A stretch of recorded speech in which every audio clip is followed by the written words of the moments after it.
Orphan Jaguar knocked on his door every dawn. Then rescue knocked on his heart. That early morning, a light rain was falling over Arizona, an unusual occurrence in the dry season.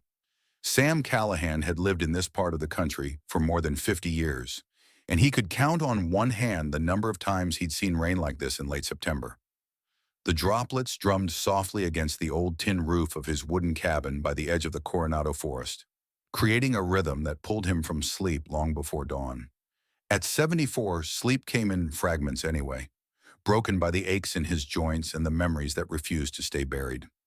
He swung his legs out of bed, feeling the familiar protest in his lower back, and slipped into his worn-out slippers, the same pair his late wife Margaret had given him 15 years ago, now held together mostly by stubbornness and duct tape. The floorboards creaked under his weight as he shuffled toward the small kitchen, intending to make coffee before tackling the leak in the awning he'd been putting off for weeks. But something made him pause at the window. The quality of light was different, softer somehow, filtered through the veil of rain. Sam stepped onto the porch, the morning air cool against his face, carrying the smell of wet pine and desert sage. He was reaching for his toolbox when movement caught his eye. He froze. Right in front of him, no more than 10 feet away, in the gentle drizzle that was already beginning to taper off, a young jaguar cub sat curled up on the wooden planks, soaked to the bone. Its round amber eyes locked on him without blinking, without fear, without anything Sam could immediately recognize except perhaps exhaustion. The instincts of a longtime veterinarian flared within him instantly, overriding the shock. Sam had spent 43 years treating animals before his retirement, most of that time at a clinic in Tucson. But he'd grown up on a ranch and learned to read animals before he could read books.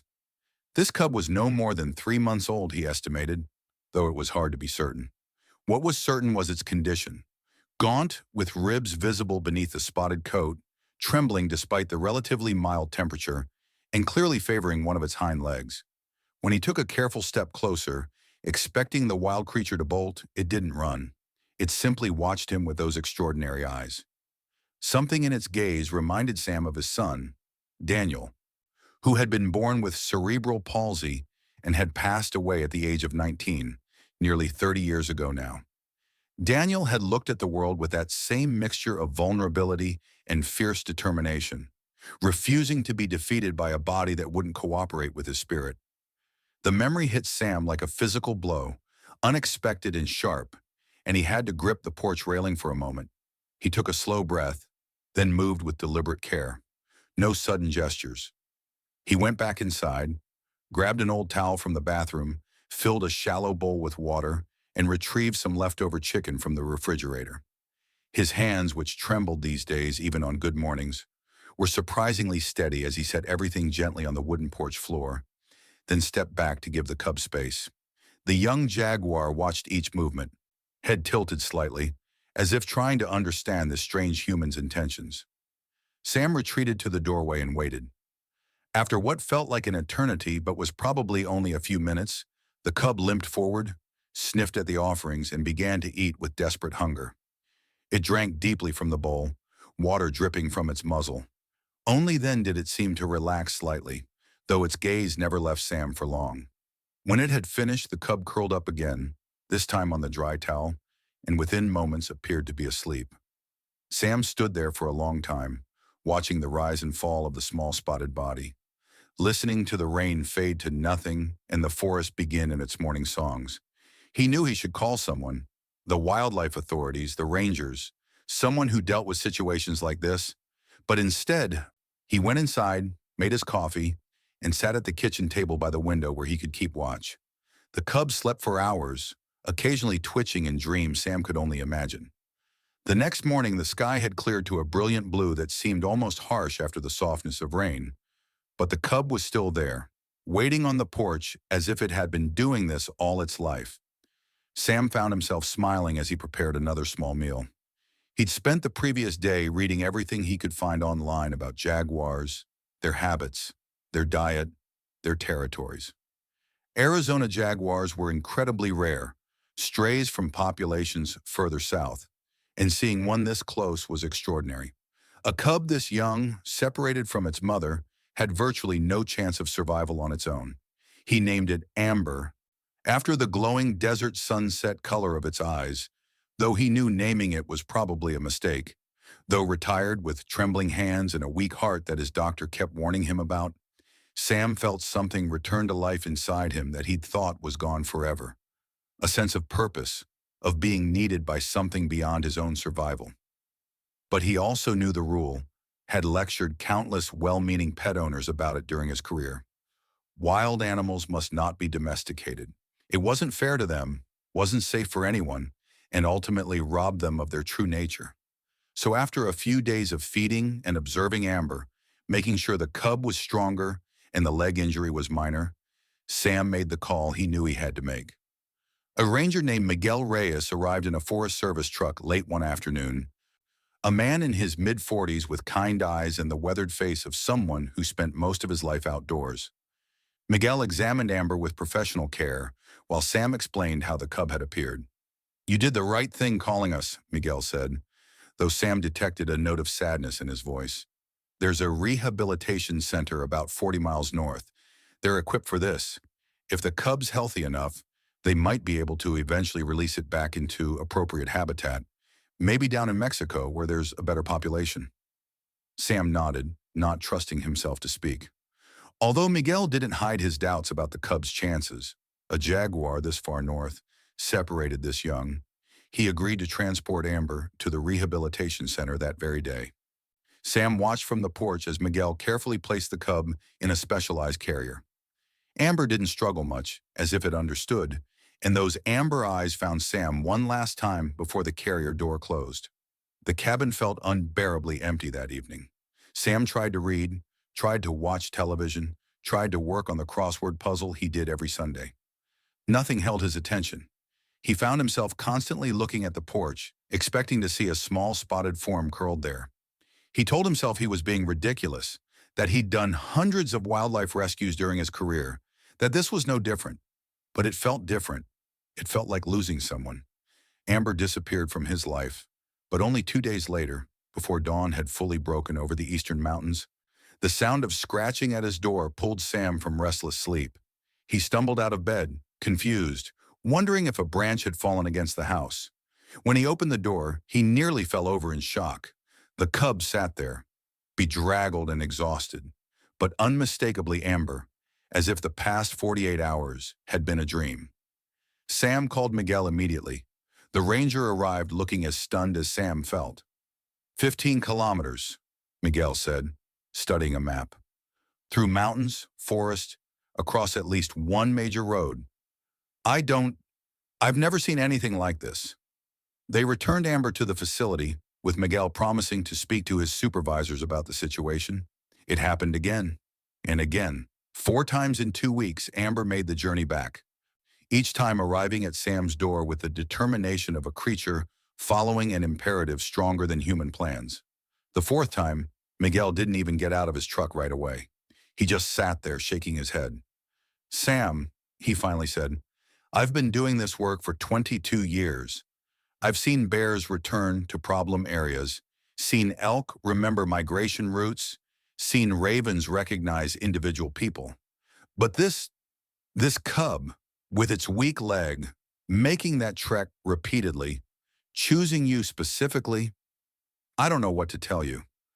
My supervisor says if it happens one more time, we need to consider that the animal has made a decision we might need to respect." The 5th time, Amber returned just after a thunderstorm, appearing at dawn as it always did, sitting quietly as if performing a ritual. Sam came out with food and water, as had become their routine, but this time he simply said, "Good boy, you made it again." Only then did Amber eat. Miguel kept the required documentation, coordinating with wildlife officials and veterinarians, but eventually had to admit the obvious truth. The cub had chosen Sam, and perhaps Sam had been chosen by the cub. The arrangement that emerged was unusual, probably unique in Arizona. Sam would care for Amber under a special temporary permit, with regular inspections and strict protocols. The goal was rehabilitation and eventual release, but done at a pace and in a manner that acknowledged the unprecedented bond. Sam threw himself into research, consulting with big cat experts across the country via email and video calls, learning everything he could about jaguar behavior, nutrition, development, and psychology. One night a few weeks later, an unexpected storm rolled in from the south, far more violent than the gentle rain that had first brought them together. Thunder exploded overhead with artillery-like intensity, sending Sam into a panic he hadn't experienced in years. He was suddenly back in Vietnam, back in 1969, when he'd been 23 years old and certain he would die in the mud of a country he barely understood. His heart hammered, his hands shook uncontrollably, and he couldn't catch his breath. He'd thought he was past this, thought the flashbacks had finally faded with age, but the storm had stripped away decades in an instant. Through the panic, he became aware of movement. Amber had taken shelter beneath the overhanging porch roof, pressed against the cabin wall, and was trembling violently. The cub's eyes were wide with fear, its body tense. In that moment, they found each other in shared terror. Sam, operating more on instinct than conscious thought, sat down on the porch floor despite the rain blowing in, his back against the wall. After a moment's hesitation, Amber crept closer and pressed against his side. They stayed that way for hours as the storm raged, two frightened creatures taking comfort in each other's presence.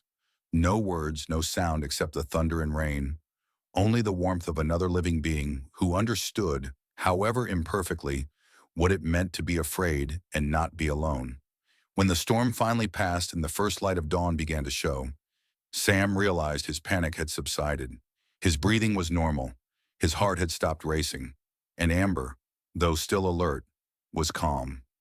Something had changed between them that night. Sam proposed a formal solution to Miguel and the other officials, caring for Amber in a semi-wild model right at his home, allowing the cub to develop its natural survival skills while still receiving support when needed. He would create an environment that respected Amber's wild nature while acknowledging their connection. The officials were skeptical but agreed to a trial period, won over partly by Sam's veterinary credentials and partly by the unusual circumstances that had brought them to this point. Sam threw himself into the project with energy he hadn't felt in years. He set up small hunting simulations in the surrounding forest, hiding pieces of meat in trees at varying heights, creating challenges that would teach Amber to climb, to stalk, to use the incredible natural abilities bred into every cell of its body. He installed motion-activated cameras to document Amber's progress without constant human presence. He established a feeding schedule that gradually reduced dependency while ensuring adequate nutrition for growth. Every evening, they had a ritual. As the sun set and painted the desert sky in shades of orange and purple, they would sit together on the porch, Amber lying at Sam's feet, Sam reading a book or writing in an old journal he'd found while cleaning out the shed one afternoon.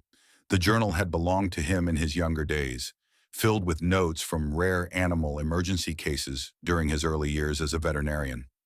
He'd forgotten it existed, but finding it felt like recovering a piece of himself he'd lost. Now he continued writing in it, using the blank pages that remained. He wrote about Amber, about the daily developments and observations, but also about what these days meant to him. He wrote about Daniel, about Margaret, about the long years of loneliness he'd barely acknowledged. He wrote about waking up with purpose, about watching something grow and thrive under his care, about the privilege of being trusted by a wild creature that had every reason to fear humans. Amber grew quickly through that autumn and into winter. Its body became sleek and muscular. Its movements gained the fluid grace that made jaguars such spectacular predators, and its legs grew stronger each day, the early injury leaving barely a trace. Yet despite its increasing size and power, within 6 months Amber weighed over 60 pounds and showed no signs of stopping. Its gentle nature around Sam remained unchanged. It never showed aggression toward him, never treated him as prey or threat, though Sam could see the predator emerging when Amber practiced its hunting skills in the forest. Something else unexpected began to happen. Gradually other animals, rabbits, foxes, various birds, even a small family of coyotes, began visiting the area around Sam's porch, seemingly unafraid of Amber's presence. It was as if they understood something, recognized a neutral ground. Sam watched in amazement as a cottontail rabbit hopped within feet of Amber one morning, and the jaguar simply watched it pass without any hunting behavior. That place, that small territory around the cabin, had become a space where nature and humans met without harming one another, a sanctuary in the truest sense. Not everyone appreciated this development. Frank Patterson, Sam's nearest neighbor about half a mile down the road, had been fiercely opposed from the beginning. Frank was a retired insurance adjuster from Phoenix, a man who'd moved to the edge of the forest for peace and quiet, but seemed perpetually angry about everything the forest contained. He'd filed complaints with the county, with the Forest Service, with anyone who would listen, about the dangerous predator being harbored near his property. "You're going to get someone killed, Sam," Frank had shouted during one confrontation. "That thing is a wild animal. It doesn't matter how friendly it seems now. One day it's going to remember what it is, and someone's going to pay the price." Sam had tried to reason with him, to explain the protocols and precautions, but Frank wouldn't listen. The tension between them had grown until they barely spoke.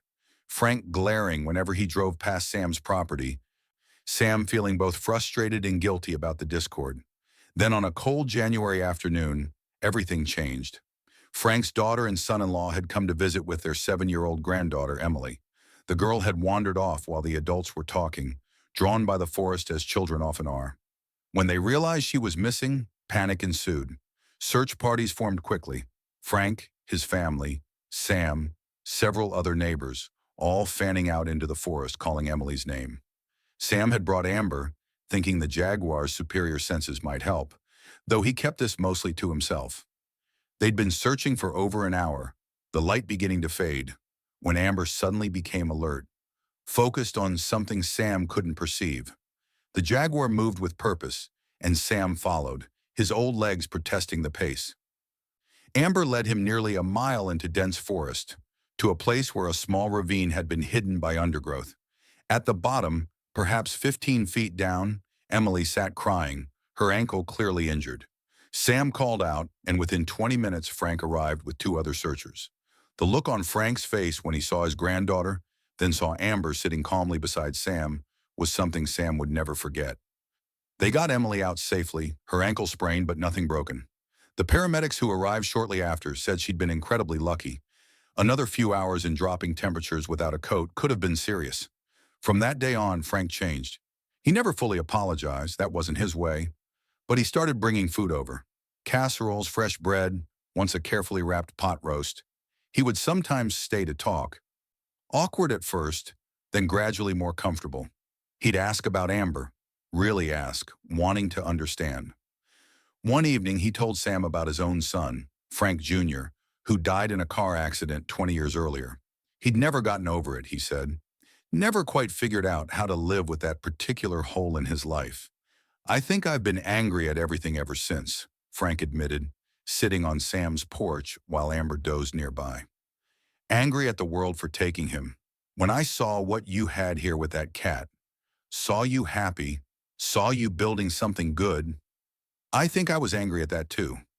Angry that you'd found a way forward and I hadn't." Sam didn't have easy answers for that kind of pain. Who did? But they sat together in the gathering dusk, and sometimes that was enough. Every morning, Amber made a small sound when Sam first appeared on the porch, a greeting that had started as something resembling a kitten's mew and had evolved as the jaguar grew. As Amber matured, its vocalizations deepened into the range of sounds adult jaguars made. Grunts, growls, the sawing roar that could carry for miles. But that morning sound remained soft, almost gentle, a private language between them. It was reserved only for Sam, never used with anyone else who visited. Once, when Sam learned through an old Army buddy's daughter that Tom Schultz, the man who'd pulled Sam from a burning helicopter 46 years ago, the friend who'd kept Sam's darkest memories and knew the full weight of what they'd survived, had passed away in his sleep at a VA hospital in California. Sam didn't cry. He sat in his chair on the porch, holding the phone for a long time after the call ended, feeling the familiar numbness that grief sometimes brought.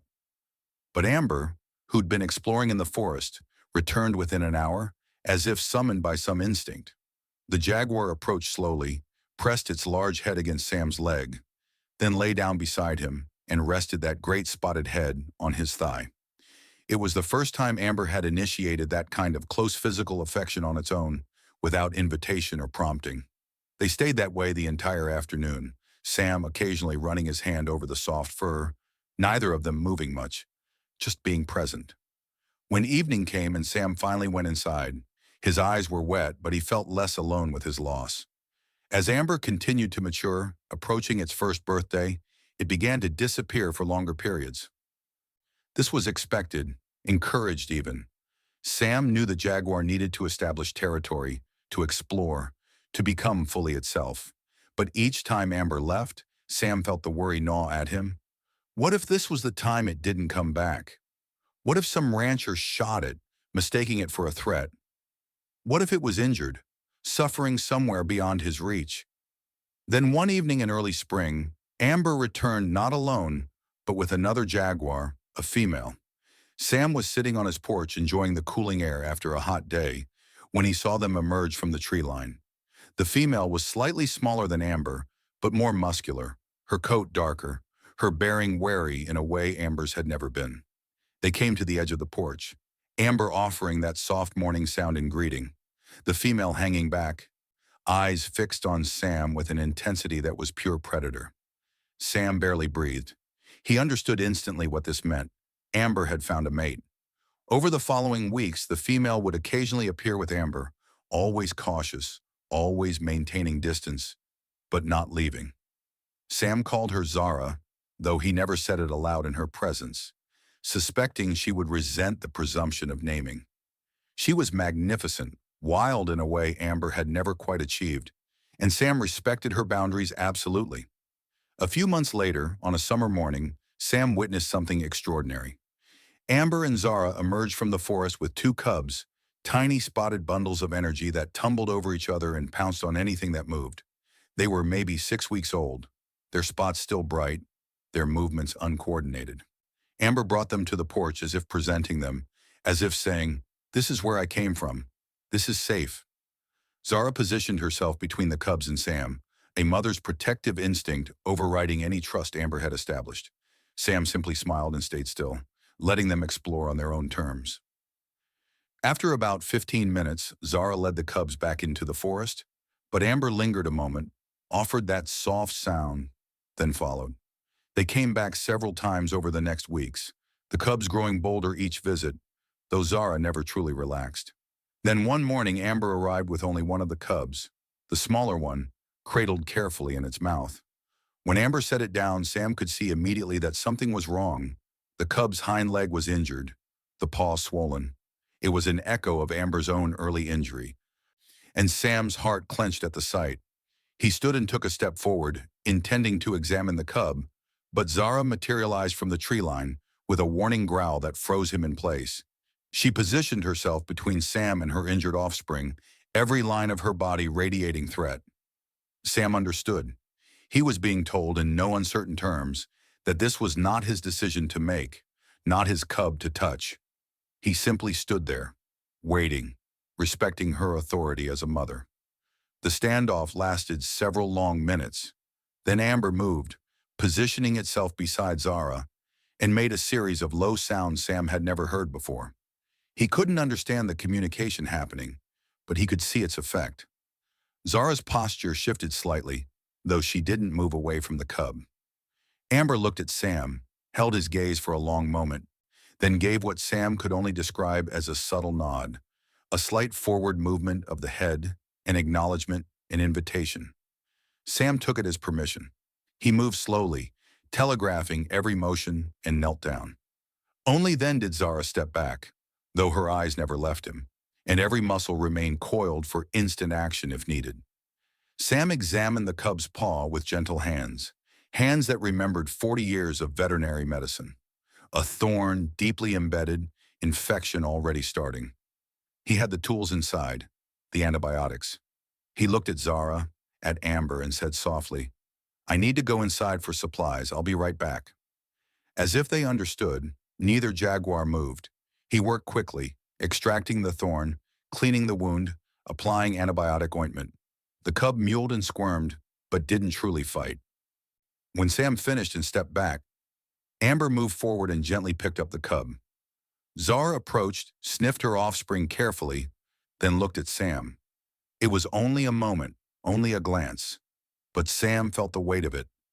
This was trust of a kind he'd never experienced, a transfer of life expressed through a look, a mother's calculation that this human had earned the privilege of touching her most precious possession. Through all of this, through the years of their unusual relationship, Amber never crossed the threshold of Sam's house. Despite their closeness, despite trust that had been tested and proven countless times, the Jaguar always stopped at the boundary between porch and interior. Sam had left the door open on hot days, had issued invitations, but Amber would only press against his leg in that doorway and then settle down to rest. The house remained human space, the forest remained Jaguar space, and the porch was the bridge between worlds. One winter morning, Sam forgot to bring in firewood the night before, an oversight of increasing age. When he shuffled out at dawn, shivering, planning to remedy his mistake, he found a substantial branch dragged close to the front door, positioned near where he usually stacked wood. There was no other explanation. No windstorm had moved it, no human helper had appeared. No one had seen Amber do it. The motion-activated cameras had been moved for maintenance. But Sam knew. Only Amber could have done it, observing Sam's routine closely enough to understand what wood by the door meant, caring enough to try to help in the only way a Jaguar could. Sam stood there in the cold morning air, looking at that branch, and felt tears run down his weathered face. Not tears of sadness, but of being seen, of being cared for by a creature that owed him nothing and chose to offer everything. Amber's fame grew despite Sam's attempts at privacy. A hiker had gotten turned around and injured his ankle in rough terrain about 2 miles from Sam's cabin. Search and rescue had been organized, but before they could deploy fully, the man stumbled out of the forest, shaken but safe. He told an extraordinary story. A Jaguar had found him, had roared repeatedly near the trail, had led him to follow, guiding him to a path he recognized. People said the Jaguar had roared and paced until passers-by heard and found the injured person.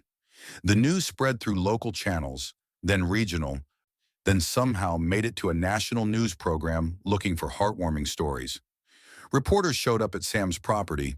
He refused all interviews at first, protective of Amber's privacy and his own, but Miguel convinced him that carefully managed publicity might help. It could secure continued funding for the arrangement, could build public support for Jaguar conservation.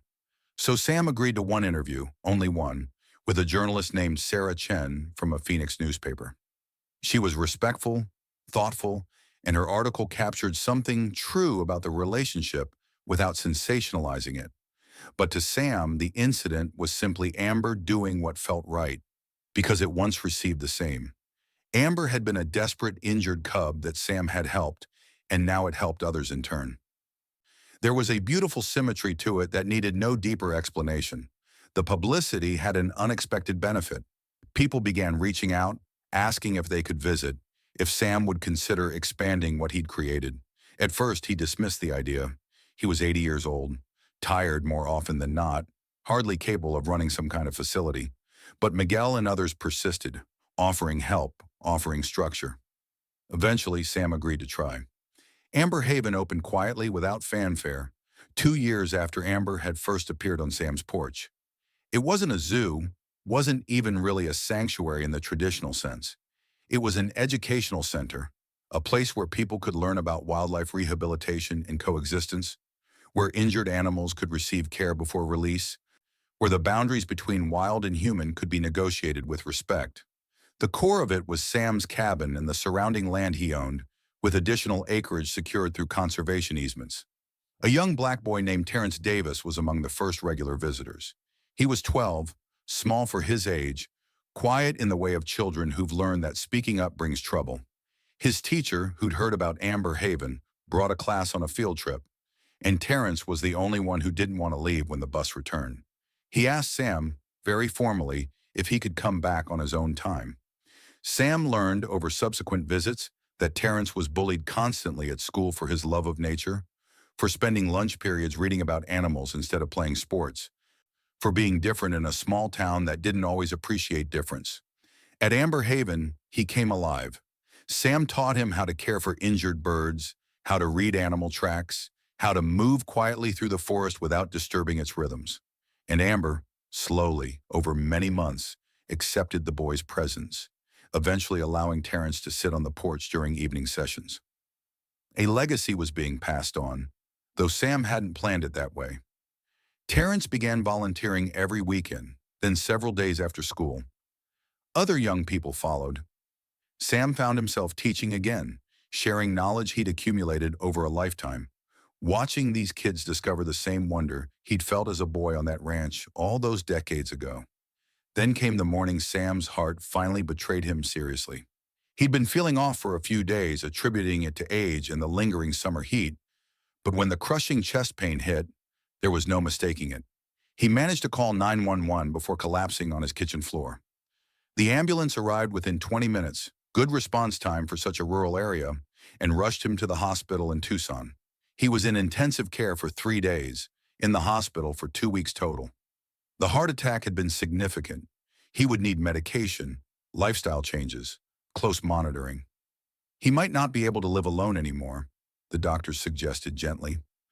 Perhaps it was time to consider assisted living, something closer to medical facilities. But the nurses told him something strange. Every morning at dawn, security had reported seeing a large jaguar near the fence that bordered the parking lot, often accompanied by 2 younger cats. They would stay for an hour or so, then disappear. Hospital administration was concerned, had called wildlife officials, but the jaguars never approached the building or showed aggression. They just waited, watching, then left. No one quite believed it. Arizona jaguars were so rare, seeing 3 together was virtually impossible, and the idea that they were somehow there for a patient was absurd. But Sam knew. Amber had come to say goodbye, or thought it was saying goodbye.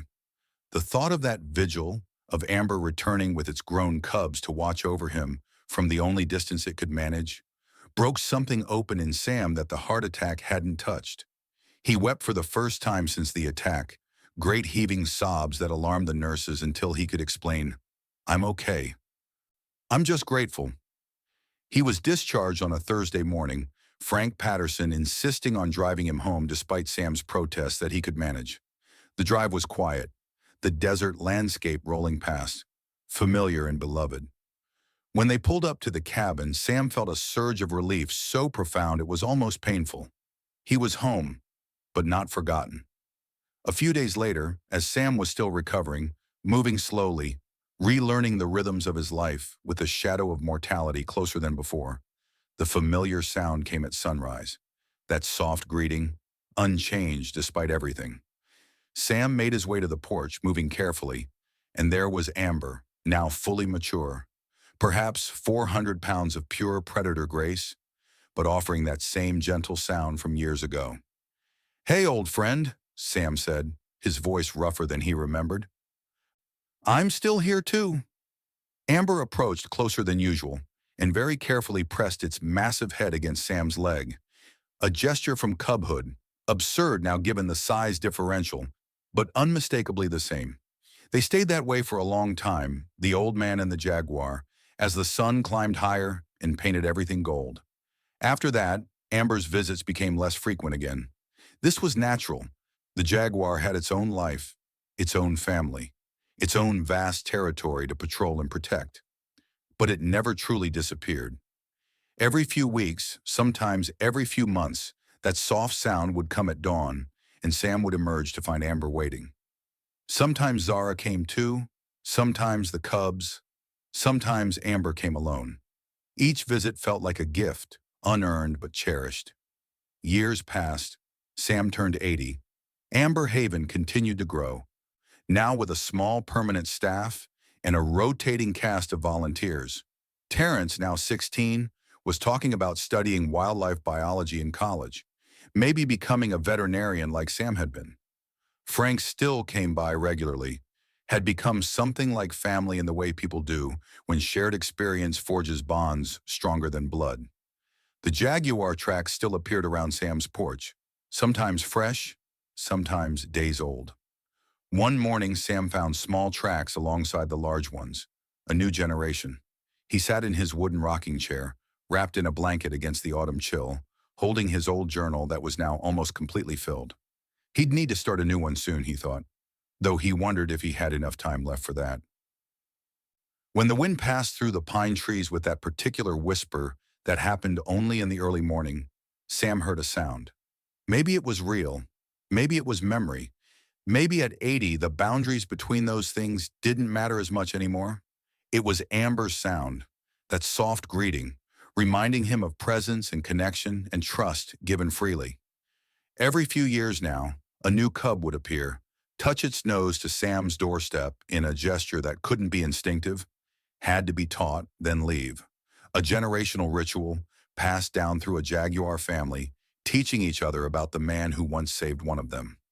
Sam liked to imagine Amber, now middle-aged in jaguar years, bringing each new offspring to this place, offering some kind of communication. This human is different. This place is safe. Remember, Sam looked out into the forest, the journal resting on his lap, his weathered hands folded over it. The morning light was beautiful, filtering through the trees in shafts that illuminated the dust and pollen drifting on the air.